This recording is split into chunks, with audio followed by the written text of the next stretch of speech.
ഒരിക്കൽ വിളകളുടെ ദൈവം കർഷകരുമായി പിണങ്ങി.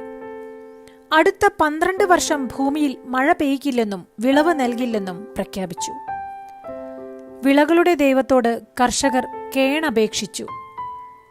മഴയുടെ ദൈവം ഓടക്കുഴൽ വായിച്ചാൽ മഴ പെയ്യിക്കാൻ അനുവാദം തരാമെന്നും വിളകൾ വിളയിക്കാൻ അനുഗ്രഹിക്കാമെന്നും വാക്കുകൊടുത്തു. മഴയുടെ ദൈവം താൻ ഓടക്കുഴൽ വായിക്കില്ലെന്ന് വാശി പിടിച്ചു. നിരാശരായ കർഷകർ 12 വർഷം കാത്തിരിക്കാൻ തീരുമാനിച്ചു, ഒരാളൊഴികെ. അയാൾ തന്റെ നിലമുഴുതു, വിത്തിട്ടു, വളമിട്ടു, എന്നും തന്റെ കൃഷിയിടത്തെ പരിപാലിച്ചു. മറ്റുള്ളവർ അയാളെ കളിയാക്കി, നീ എന്തിനാണ് ഒരു ഗുണവുമില്ലാത്ത കാര്യങ്ങൾ ഇങ്ങനെ ചെയ്യുന്നത്? അയാൾ പറഞ്ഞു, 12 വർഷം കഴിയുമ്പോൾ ഞാൻ എൻ്റെ കൃഷിരീതികൾ മറന്നാലോ? അതില്ലാതിരിക്കാനാണ് എന്നും ഞാൻ ഇങ്ങനെ ചെയ്യുന്നത്. ഇത് കേട്ട മഴദൈവത്തിനൊരു സംശയം. 12 വർഷം കഴിയുമ്പോഴേക്കും താനും തന്റെ ഓടക്കുഴൽ വായന മറന്നാലോ?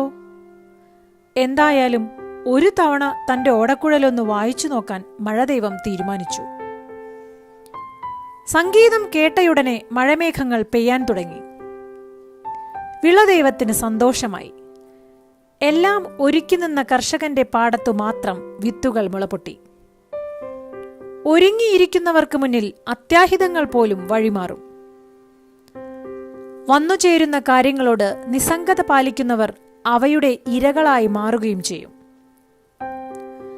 പലതും ഉപയോഗശൂന്യമാകുന്നത് ഉപയോഗിക്കപ്പെടാതിരിക്കുന്നത് കൊണ്ട് മാത്രമാണ്.